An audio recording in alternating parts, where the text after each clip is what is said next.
أشهد أن لا إله إلا الله وحده لا شريك له وأشهد أن سيدنا وسندنا ونبينا ومولانا محمدا عبده ورسوله صلى الله تعالى عليه وعلى آله وأصحابه وبارك وسلم تسليما كثيرا. أما بعد،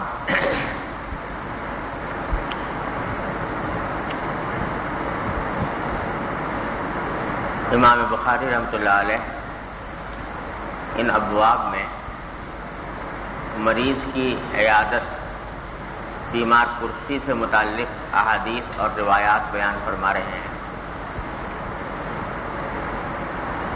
اس میں ایک روایت ہے کہ عن ابراہیم بن ابی عبلہ قال مرضت امرأتی فكنت اجیء الى ام الدرداء رضی اللہ تعالی عنہا فتقول لی کیف اہلک فاقول لها مرضى فتدعو لي بطعام فآكل ثم عدت ففعلت ذلك فجئتها مرة فقالت كيف؟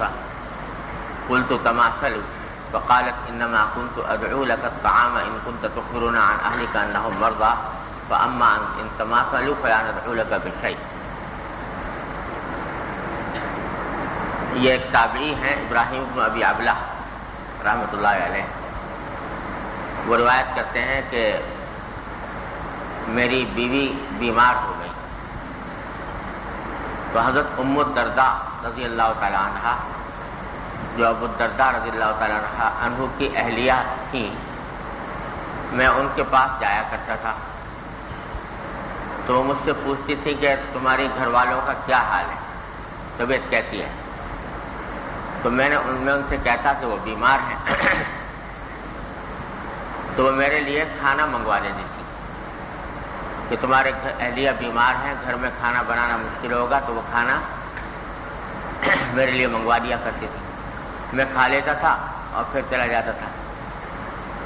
تو اسی طرح کئی مرتبہ ہوتا رہا. ایک مرتبہ ایسا ہوا کہ میں آیا تو مجھ سے پوچھا تمہاری اہلیہ کا کیا حال ہے؟ تو انہوں نے کہا اب ان کی طبیعت بہتر ہے، خیریت سے ہے. تو اس پر حضرت ام الدرداء رضی اللہ تعالیٰ عنہ نے فرمایا کہ میں جب تمہاری اہلیہ بیمار تھیں تو میں تمہارے لیے کھانا منگوایا کرتی تھی، اب جب کہ ان کی طبیعت ٹھیک ہو گئی ہے تو اب مجھے منگوانے کی ضرورت نہیں.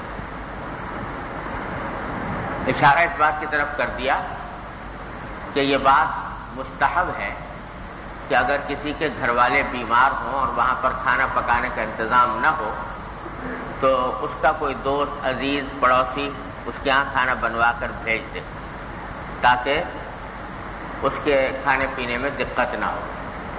لیکن جب طبیعت ٹھیک ہو جائے اور گھر والے تندرست ہو جائیں، خود کھانا بنانے کی صلاحیت رکھتے ہوں تو پھر اس سلسلے کو جاری رکھنے کی ضرورت نہیں. آگے ایک حدیث ہے حضرت عبداللہ بن عباس رضی اللہ تعالیٰ عنہما کی ان رسول اللہ صلی اللہ علیہ وسلم دخل على اعرابی یعودہ فقال لا بأس علیک طہور ان شاء اللہ. قال الاعرابی بل هي حمى تفور على شيخ كبير دائما تزيره القبور. قال فنعم اذا. نبی کریم صلی اللہ علیہ وسلم ایک دیہاتی کے پاس تشریف لے گئے اس کی بیمار کرسی کے لیے.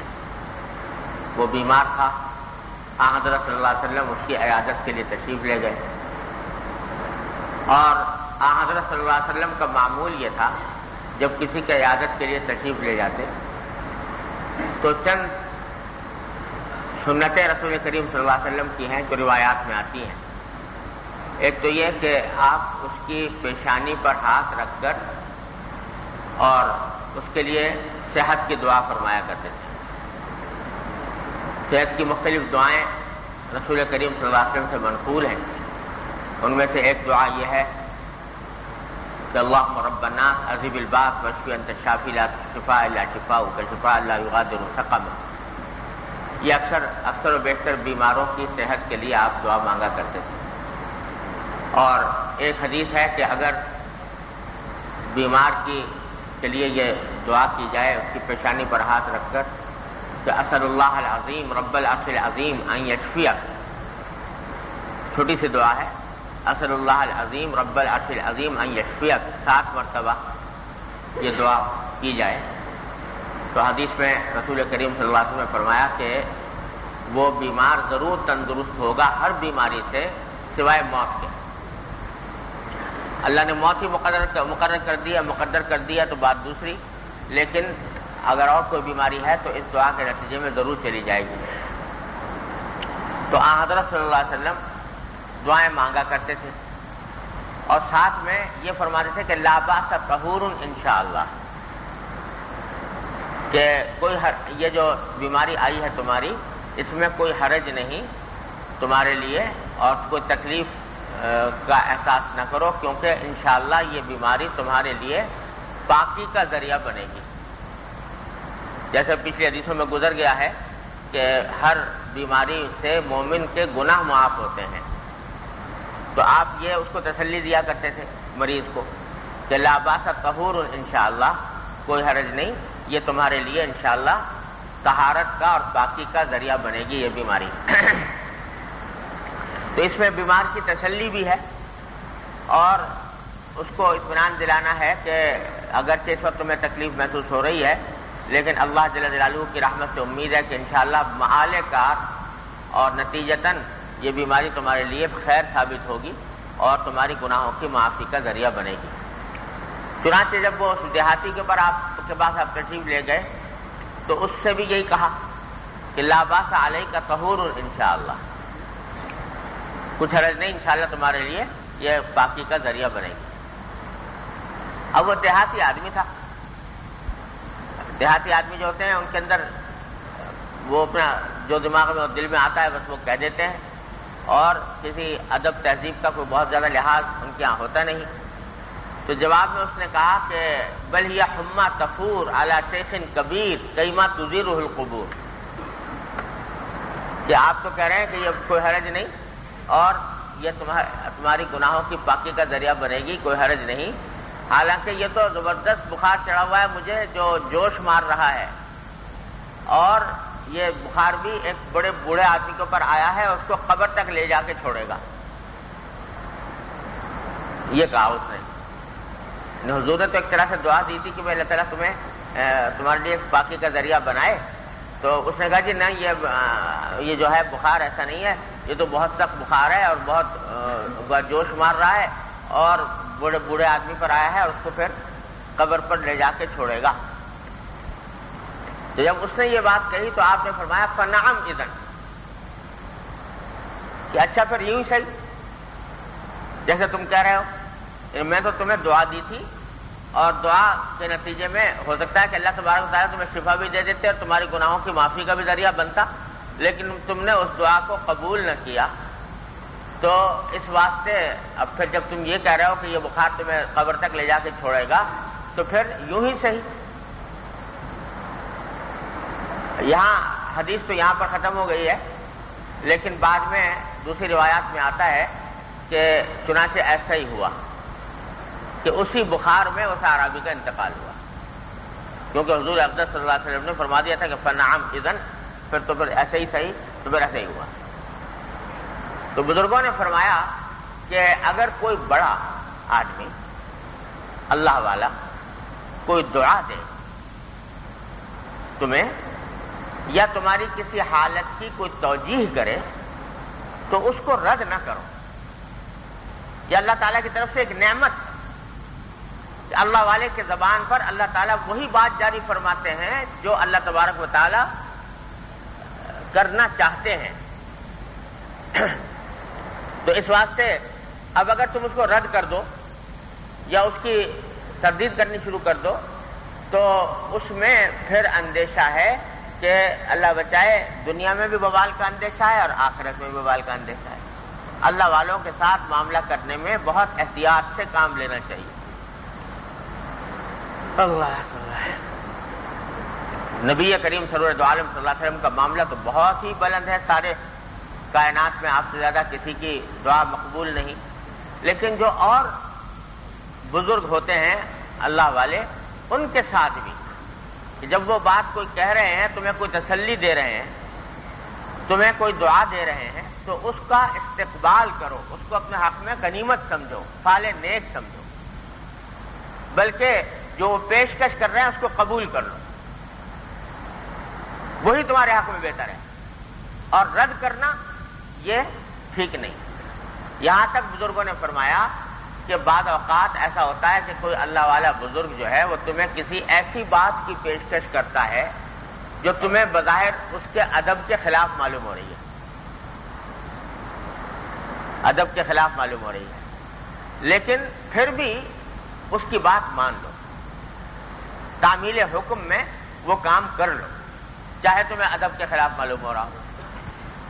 اب جیسے کوئی اللہ والا بزرگ ہے اور وہ تمہیں اپنے پاس لا کے بالکل بٹھانا چاہتا ہے، تو فرمایا کہ بزرگوں نے کہ اس وقت زیادہ تکلف نہ کرو کہ نہیں جی میں تو یہی ٹھیک ہوں، جب بلایا تو آ جاؤ، وہیں بیٹھ جاؤ، کیونکہ اللہ تبارک و تعالیٰ دل میں اپنے نیک بندوں کے دل میں وہ بات ڈالتے ہیں کہ جو تمہارے حق میں فائدہ مند ہے۔ تم کہیں اور کوئی دوسرا اس کے تکلف میں یا اپنی تواضع میں اس بات کو چھوڑو گے تو وہ جو اللہ تبارک و تعالیٰ کی طرف سے جو کام ہونے والا ہے وہ پھر شاید نہ ہو سکے۔ اللہ، اب جیسے مثلا عام ادب یہ ہے، ادب کا تقاضا یہ ہے کہ اگر ایک بزرگ ہیں تو ان کی موجودگی میں آدمی خود سرانے پر نہ بیٹھے، چارپائی کا وہ حصہ جو کہ سراہنا کہلاتا ہے، اس سرانے کے اوپر چھوٹے کو نہیں بیٹھنا چاہیے، بڑے کو اگر چھوٹا بیٹھا بھی ہے تو اٹھ جائے اور بڑے کو وہاں پر بٹھا دے، یہ ہے عام ادب کا تقاضا۔ لیکن اگر کوئی بزرگ کہے کہ آؤ یہاں سرانے بیٹھ جاؤ تو فرمایا کہ بیٹھ جانا چاہیے وہیں پر، ان کا حکم یہ سمجھ کر کہ اگرچہ میرے ادب کا تقاضا یہ تھا کہ میں الگ بیٹھتا، نیچے بیٹھتا، لیکن یہ کہہ رہے ہیں تو ان کے کہنے کے مطابق اوپر بیٹھتا۔ بہت سے لوگ اس بات کا خیال نہیں کرتے، سمجھتے ہیں جی یہ ادب کے خلاف ہو جائے گا، تعظیم کے خلاف ہو جائے گا، لیکن ادب اور تعظیم سے زیادہ قابل اعتنا چیز ہے کسی بزرگ کا حکم ماننا، اس کی اطاعت کرنا۔ اسی لیے کہا گیا کہ الامر فوق الادب، کسی بڑے کا حکم یا ادب سے اوپر، ادب سے زیادہ اس کا تقاضا ہے کہ اس پر عمل کیا جائے۔ عام حالات میں بے شک کبھی ایسی حرکت نہ کرو کہ بزرگوں کی جگہ پہ جا کے بیٹھ جاؤ۔ ہمارے یہاں مقولہ مشہور ہے، جائے بزرگاں بجائے بزرگاں، جائے بزرگاں بجائے بزرگاں، یعنی جہاں کوئی بزرگ بیٹھتا ہو عام طور سے وہ جگہ اس بزرگ کے قائم مقام ہوتی ہے، یعنی وہاں ادب کا تقاضا یہ ہے کہ اگر وہ خالی بھی پڑی ہوئی ہے اس جگہ جا کر نہ بیٹھے، اس جگہ جا کر نہ بیٹھے۔ تو بزرگوں کی جگہ بزرگوں کے قائم مقام ہے، جائے بزرگاں بجائے بزرگاں۔ اسی واسطے حضرت ام حبیبہ رضی اللہ تعالی عنہا جو نبی کریم صلی اللہ علیہ وسلم کی اہلیہ محترمہ ہیں، یہ ابو سفیان کی بیٹی تھی، ابو سفیان کی بیٹی تھی، اور نبی کریم صلی اللہ علیہ وسلم نے ان سے نکاح فرمایا تھا اس زمانے میں جبکہ ابو سفیان کافر تھے، نہ صرف کافر تھے بلکہ حضور اقدس صلی اللہ علیہ وسلم کے بدترین دشمن تھے، اور یہ مسلمان ہو گئی تھی حضرت ام حبیبہ، اور مسلمان ہو کر حبشہ ہجرت کر گئی تھی اپنے خاوند کے ساتھ، پہلے خاوند کے ساتھ وہاں ہجرت کر گئی تھی، اور حبشہ میں مقیم تھی بیچاری، وہیں ان کے شوہر کا انتقال ہو گیا، تو اب کوئی ان کی خبر گیری کرنے والا بھی نہیں تھا، دیکھنے بھالنے والا بھی نہیں تھا، تو حضور اقدس صلی اللہ علیہ وسلم کو اللہ تعالیٰ نے یہ خبر دے دی کہ ان کا انتقال ہو گیا، ان کے شوہر کا، اور وہاں کوئی ان کی خبر گیری کرنے والا نہیں ہے۔ تو رسول کریم صلی اللہ علیہ وسلم نے وہیں مدینہ منورہ سے حبشہ پیغام بھیجا ام حبیبہ کے پاس کہ اگر تم چاہو تو میں تم سے نکاح کرنے کے لیے تیار ہوں۔ اور ام حبیبہ فرماتی ہیں ان کے ذریعے پیغام بھیجا، اور نجاشی بادشاہ کے ذریعے پیغام بھیجا، نجاشی بادشاہ کی طرف سے آدمی آیا اور آ کر ام حبیبہ سے کہا کہ آپ کے پاس رسول اللہ صلی اللہ علیہ وسلم کے نکاح کا پیغام آیا ہے۔ ان کو اپنے کانوں پہ یقین نہیں آیا کہ رسول اللہ صلی اللہ علیہ وسلم اتنی دور اور مجھے اس طرح پیغام بھیجیں گے، لیکن بہرحال پیغام ہوا۔ تو بعد میں ام حبیبہ کے باپ جو تھے ابو سفیان حضور اقدس صلی اللہ علیہ وسلم کے بدترین دشمن تھے اس وقت۔ تو جب ابو سفیان کو پتہ لگا کہ نبی کریم صلی اللہ علیہ وسلم کا پیغام آیا ام حبیبہ کے لیے، تو جو جملہ انہوں نے بے ساختہ کہا اس کفر کی حالت میں، وہ یہ تھا کہ محمد صلی اللہ علیہ وسلم ان لوگوں میں سے ہیں جن کا پیغام رد نہیں کیا جا سکتا، باوجود کافر ہونے کے، ان لوگوں میں سے ہیں جن کا پیغام رد نہیں کیا جا سکتا۔ لہذا وہ بھی اس نکاح کے اوپر راضی ہوئے اور بالآخر ام حبیبہ رضی اللہ عنہا سے نکاح ہوا۔ اب جب نکاح ہو گیا تو حضرت ام حبیبہ کو حضور اقدس صلی اللہ علیہ وسلم نے بلا لیا اپنے مدینہ منورہ میں۔ تو اس زمانے میں ابو سفیان شروع میں تو بڑے تکبر میں تھے کہ مسلمانوں کے ساتھ لڑتے تھے، سب کچھ کرتے تھے۔ صلح حدیبیہ کے موقع پر مسلمانوں کو بہت دبایا۔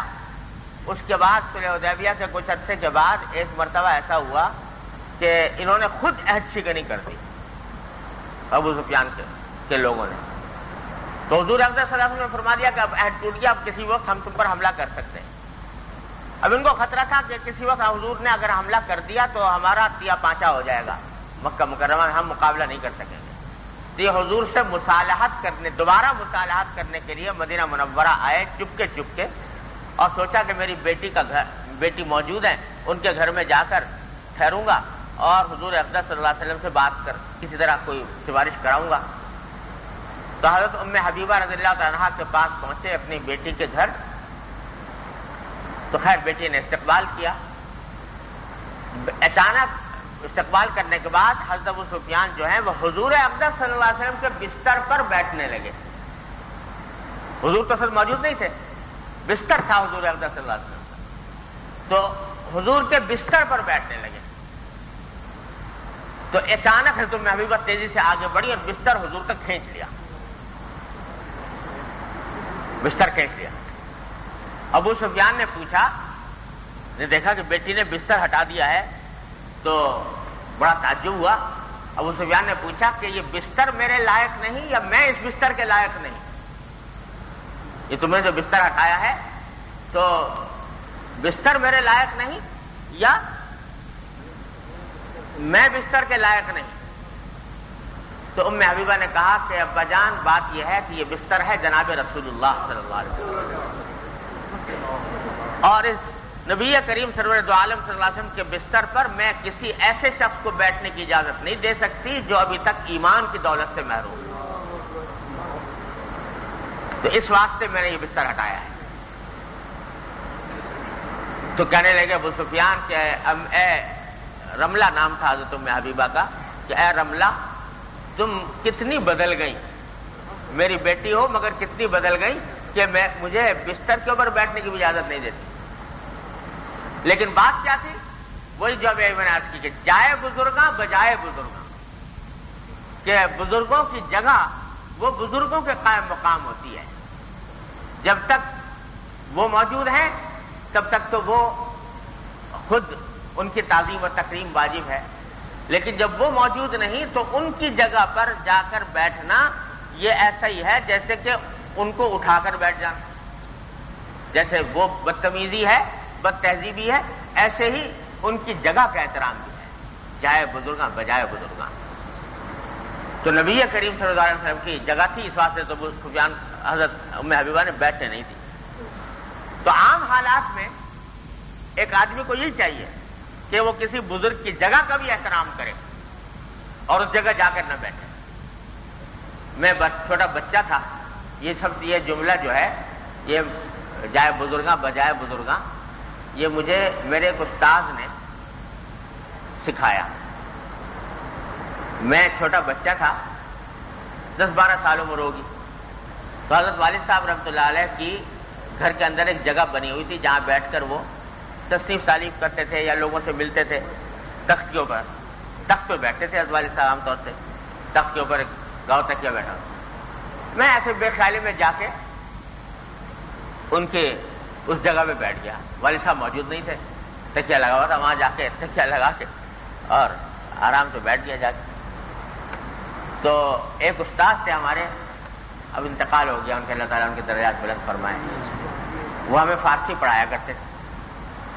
تو وہ اتفاق سے آ گئے, مجھے دیکھا کہ اس جگہ بیٹھا ہوا ہوں, تو فرمایا کہ دیکھو بیٹا, تم نے وہ مقولہ نہیں سنا بزرگوں کا کہ جائے بزرگاں بجائے بزرگاں؟ تو بزرگوں کی جگہ جو ہے وہ بزرگوں کے قائم مقام ہوتی ہے, لہذا یہاں پر بیٹھنا تمہارا یہ ٹھیک نہیں ہے, ادب کے خلاف ہے. تو اس روز پہلی بار یہ سبق حاصل ہوا اور پہلی بار یہ جملہ سنا تھا. اس وقت تازہ فارسی تھوڑے دنوں پڑھی تھی, تو اس وقت ہی سب سے پہلے یہ جملہ سنا تھا. تو اصل تو یہ ہے کہ ان کی جگہ پر بھی آدمی ان کے غیر موجودگی میں بھی نہ بیٹھے, کہ جائے کہ ان کی موجودگی میں ان کے سرانے جا کے بیٹھ جائے. لیکن اگر وہ کہیں کہ آ جاؤ یہاں پر, جب وہ کہہ رہے ہیں تو پھر اب تکلف نہیں کرنا چاہیے. تکلف اب جا کر بیٹھ جائے وہیں پر, یہ سوچ کر کہ میں اگرچہ اس جگہ کے لائق تو نہیں, لیکن چونکہ ایک بڑے کا حکم ہے اور بڑے کے حکم کی اطاعت جو ہے وہ ادب کے تقاضے پر فوقیت رکھتی ہے, لہذا میں اس لیے جا کر بیٹھ رہا ہوں. تو اسی میں تمہارے حق میں بہتری ہوگی, اسی میں تمہارے حق میں بہتری ہوگی. اللہ. تو مجھے یاد آیا کہ حضرت والد صاحب قدس اللہ تعالیٰ سرہ, اللہ تعالیٰ ان کے درجات بلند فرمائیں, یہیں اتوار کو دن مجلس ہوا کرتی تھی حضرت والد صاحب کی. دن کے وقت میں لوگ باہر سے آتے تھے, تو زمانہ جب بالکل بیماری کا زمانہ تھا اور آخری مجلس حضرت والد صاحب, اس کے بعد پھر مجلس نہیں, اس کے بعد انتقال ہو گیا, آخری مجلس کی. تو یہی گھر جس میں رہتا ہوں, اسی کے اندر حضرت والا کا کمرہ تھا, اس کے برابر میں نے اپنا کمرہ بنایا ہوا تھا, وہاں میں بیٹھا رہتا تھا. کوئی آتا جاتا ہے تو مجھ سے ہو کر جایا کرتا تھا.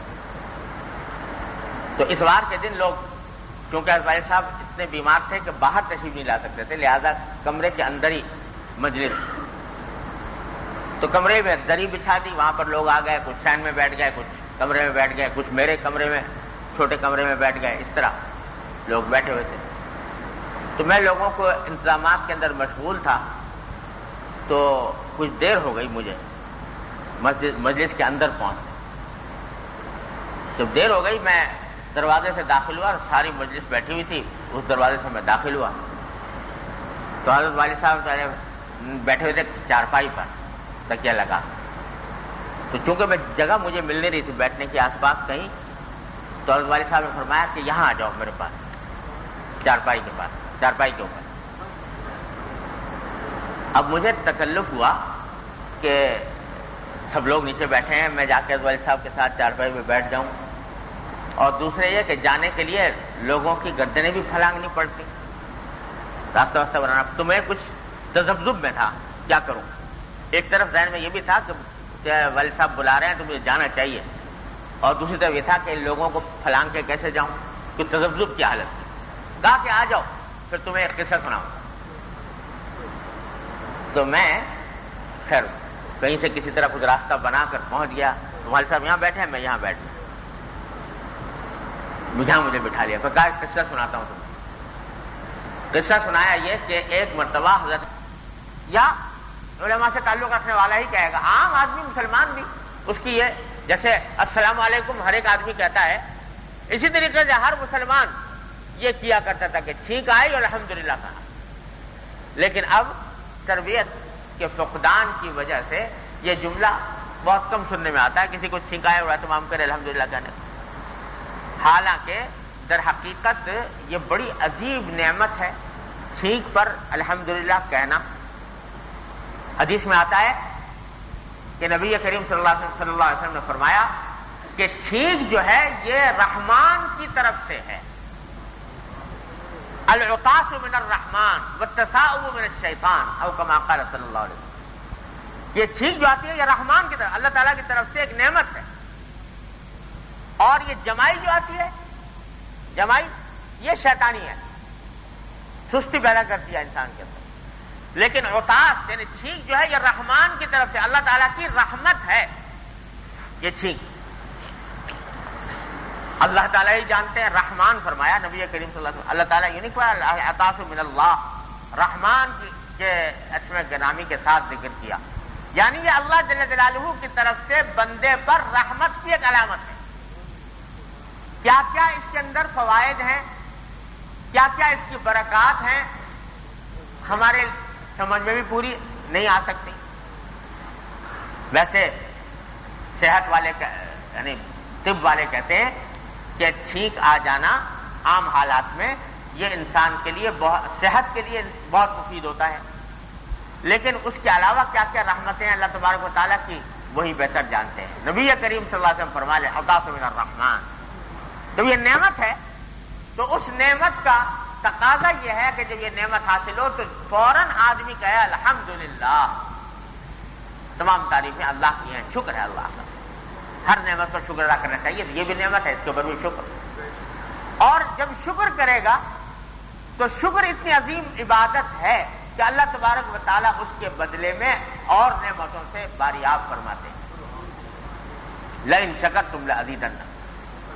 اور اس شکر کا فائدہ یہ بھی ہے کہ فوراً جو ہی الحمدللہ کہا اللہ جل جلالہ کے ساتھ اپنا تعلق, اپنا رشتہ قائم کر لیا, رابطہ جوڑ لیا. تعلق میں اللہ قوی ہوتا ہے. اور پھر جس نے الحمدللہ سنا, جس نے الحمدللہ سنا تو اس کے لیے کہا گیا کہ تم کہو یرحمک اللہ, اللہ تبارک و تعالی تم پر رحم فرمائے. یہ دعا کرو, یہ دعا کرو. ذرا سوچ لو کہ اگر یہ دعا ایک مرتبہ کسی اللہ کے نیک بندے کی یہ دعا قبول ہو جائے کسی انسان کے حق میں, کیا دعا دے رہا ہے کہ اللہ تعالیٰ تم پر رحم فرمائے. اللہ تعالیٰ جب رحم فرمائیں گے تو دنیا آخرت کی کوئی پریشانی لائق نہیں ہوگی. تو اگر کسی ایک اللہ کے بندے کی یہ دعا ہمارے حق میں قبول ہو جائے تو ہمارا بیڑا پار ہو جائے, اور کچھ کی ضرورت نہیں, ایک بندے کی دعا قبول ہو جائے. اس لیے یہ معمولی بات نہیں ہے کہ الحمدللہ کہا اور دوسرے جواب میں یرحمک اللہ کہہ دیا. اور پھر تیسری بات حدیث میں آتی ہے کہ جس نے یرحمک اللہ کہا تو جو ابتدائی شخص جس کو چھینک آئی تھی وہ پھر جواب میں کہا یہدیکم اللہ ویصلح بالکم, یہدیکم اللہ ویصلح بالکم, کہ اللہ تعالیٰ تمہیں ہدایت عطا فرمائے اور اللہ تعالیٰ تمہارے حالات کو بہتر فرما دے.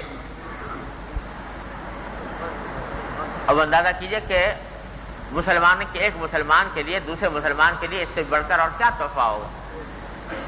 وہ اس کے حق میں رحمت کی دعا کر رہا ہے, وہ اس کے حق میں ہدایت کی دعا کر رہا ہے. دونوں کی دعا قبول ہو گئی, دونوں کا بیڑا پار ہو گیا. اتنی بڑی نعمت ہے جو اللہ تعالیٰ نے ہم مسلمانوں کو عطا فرمائی اور اس کے قدر نہیں. اور ایسا لگتا ہے کہ یہ جو ہے چھینک کے اوپر یرحمک اللہ کہنا, یہ شاید سارے انبیاء کرام نے تعلیم دی اس کی اپنی امتوں کو, اور یہ حضور اقدس صلی اللہ علیہ وسلم کے شریعت میں بھی باقی رہی. پہلے پیغمبروں نے بھی اپنی امتوں کو یہ سکھایا تھا کہ جب کسی کو چھینک آئے تم کہو اس کو الحمدللہ. چنانچہ اب بھی جو عیسائی لوگ ہیں, پرانے عیسائی لوگ, تو ان کے ہاں بھی یہ رسم ابھی تک چلی آتی ہے کہ کسی کو چھینک آئے تو وہ اس کو کہتے ہیں بلیس یو. بلیس یو کے معنی بھی وہی ہے کہ اللہ تعالیٰ تم پر رحم کرے. تو اب ظاہر ہے ان کو حضور اقدس صلی اللہ علیہ وسلم سے تو یہ تعلیم نہیں ملی, وہ اپنی کہیں ان کے مذہبی کتابوں سے کہیں چلی آتی ہوگی, اور وہ یہ بقایا ہوگا جو حضرت عیسیٰ علیہ السلام نے سکھایا ہوگا ان کو. تو لیکن جو اب تو مذہب سے غافلی ہو گئے تو اس واسطے وہ رواج بھی ختم ہو گیا. لیکن پرانے لوگ جو اپنے مذہب پہ قائم ہیں اب بھی یہ کرتے ہیں, اور بیان یہی لفظ ہے کہ اللہ تعالیٰ تم پر رحم کرے. تو معلوم ہوتا ہے کہ تمام شاید پچھلے انبیاء کرام کی بھی تعلیم ہوتی ہوگی.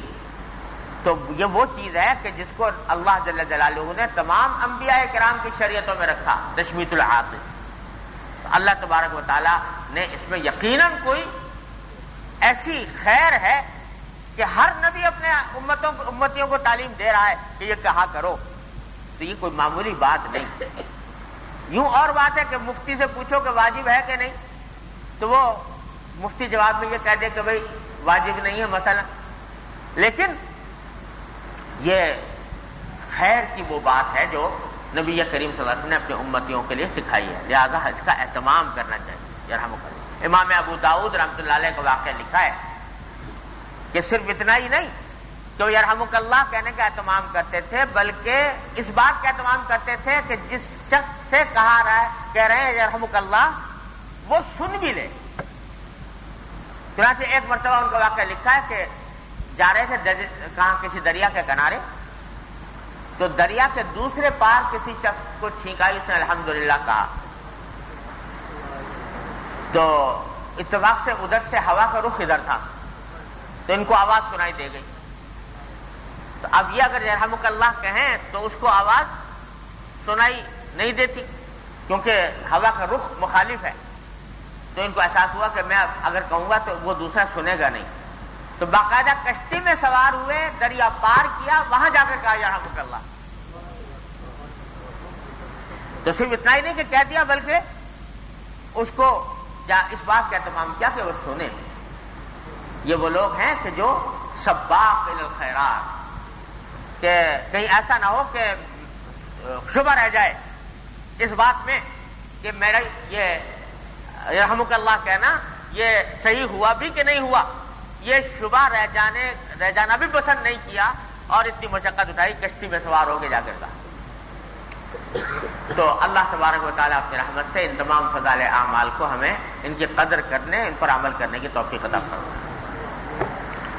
اللهم صل على سيدنا مولانا محمد وعلى ال محمد كما صليت على ابراهيم وعلى ال ابراهيم انك حميد مجيد۔ ربنا ظلمنا انفسنا وان لم تغفر لنا وترحمنا لنكونن من الخاسرين۔ ربنا ظلمنا انفسنا وان لم تغفر لنا وترحمنا لنكونن من الخاسرين۔ ربنا ظلمنا انفسنا وان لم تغفر لنا وترحمنا لنكونن من الخاسرين۔ ربنا آتنا في الدنيا حسنة وفي الآخرة حسنة وقنا عذاب النار۔ اللهم لا تدع لنا ذنبا الا غفرته ولا هما الا فرجته ولا دينا الا قضيته ولا حاجة من حوائج الدنيا والآخرة الا قضيتها ويسرتها يا ارحم الراحمين۔ یا ارحم الراحمین، اپنے فضل و کرم اپنے رحمت سے ہمارے تمام گناہوں کو معاف فرما۔ یا اللہ ہمارے تمام چھوٹے بڑے اگلے پچھلے خفیہ علانیہ ہر طرح کے گناہوں کو معاف فرما۔ اے اللہ اپنی رحمت سے ہمارے اعمال و اخلاق کی اصلاح فرما۔ یا اللہ اپنی رحمت سے ہمارے اعمال و اخلاق کی اصلاح فرما۔ یا اللہ ہر طرح کی معصیتوں سے، گناہوں سے، منکرات سے ہمارے گھر والوں، متعلقین، احباب سب کی حفاظت فرما۔ اے اللہ اپنی رحمت سے، اپنے فضل و کرم سے گناہوں کی نفرت ہمارے قلوب میں پیدا فرما۔ اے اللہ حسنات کی رغبت ہمارے قلوب میں پیدا فرما۔ اے اللہ اپنی رحمت سے ہمارے دلوں میں حسنات کی رغبت پیدا فرما۔ اے اللہ سیئات اور معصیتوں سے ہمارے قلوب میں نفرت پیدا فرما۔ اللہم حبب الینا الایمان، اللہم حبب الینا الایمان وزینہ فی قلوبنا وکرہ الینا الکفر والفسوق والعصیان واجعلنا من الراشدین، واجعلنا من الراشدین یا ارحم الراحمین۔ اے اللہ اپنی رحمت سے گناہوں سے بچنے کی ہمت اور قوت عطا فرما۔ اے اللہ ہم بے ہمت عطا فرما، بے حوصلہ ہیں حوصلہ عطا فرما۔ اے اللہ اپنی رحمت سے گناہوں سے بچنے کی توفیق عطا فرما۔ اے اللہ امراض ظاہر اور باطنہ سے ہماری حفاظت فرما۔ یا اللہ ہمارے تمام ظاہر اور باطنی امراض کو دور فرما اور آئندہ اس سے حفاظت عطا فرما۔ یا اللہ ہمیں دین کی صحیح سمجھ عطا فرما، اس پر عمل کی توفیق عطا فرما، اس پر استقامت عطا فرما۔ اے اللہ اتباع سنت کی توفیق کامل اور راسخ عطا فرما۔ اے اللہ ہمارے ذمہ جتنے حقوق ہیں، حقوق اللہ ہوں یا حقوق العباد ہوں، اے اللہ ان کو صحیح طریقے پر ادا کرنے کی توفیق عطا فرما۔ ہر طرح کی اختلافیوں سے ہماری حفاظت فرما، ہر طرح کی ناانصافیوں سے حفاظت فرما۔ اے اللہ تمام حاضرین اور حاضرات کو ان کے تمام جائز مقاصد میں کامیابی عطا فرما۔ یا اللہ ہم میں، ہمارے متعلقین میں، حاضرین میں اور ان کے متعلقین میں جو لوگ بیمار ہیں اپنی رحمت سے ان سب کو صحت و عافیت کاملہ عاجلہ مستمرہ عطا فرما۔ اے اللہ جو تنگ دست ہے ان کی تنگ دستی کو دور فرما۔ اے اللہ جو پریشان ہیں ان کی پریشانیوں کو رفع فرما۔ اے اللہ جو مقروض ہیں ان کے قرضوں کی ادائیگی کا سامان فرما۔ یا اللہ اپنی رحمت سے جو بے اولاد ہیں ان کو یا اللہ صالح اولاد عطا فرما۔ اے اللہ جو اپنی اولاد کی اصلاح کے خواہش مند ہیں، اے اللہ ان کی اولاد کی اصلاح فرما۔ یا اللہ جن جن لوگوں نے ہم سے جس جس دعا کی درخواست کی ہے اللہ اپنی رحمت سے اپنے فضل و کرم سے ان سب کو قبول فرما، اے اللہ ان سب کی مرادوں کو پورا فرما، یا اللہ یا ارحم الراحمین اپنے فضل و کرم سے اپنی رحمت سے جن لوگوں نے ہم سے دعا چاہی تھی مگر کہہ نہیں سکے، اللہ ان کی دعاؤں کو بھی قبول فرما، ان کی مرادوں کو بھی پورا فرما۔ اللهم انا نسألك من خير ما سألك منه عبدك ونبيك محمد صلى الله عليه وسلم، ونعوذ بك من شر ما استعاذك منه عبدك ونبيك محمد صلى الله عليه وسلم۔ ربنا تقبل منا انك انت السميع العليم وتب علينا انك انت التواب الرحيم، وصلى الله تعالى على خير خلقه محمد وآله وصحبه اجمعين، آمين برحمتك يا الذين آتيناهم الكتاب يتلونه حق تلاوته أولئك يؤمنون به ومن يكفر به فأولئك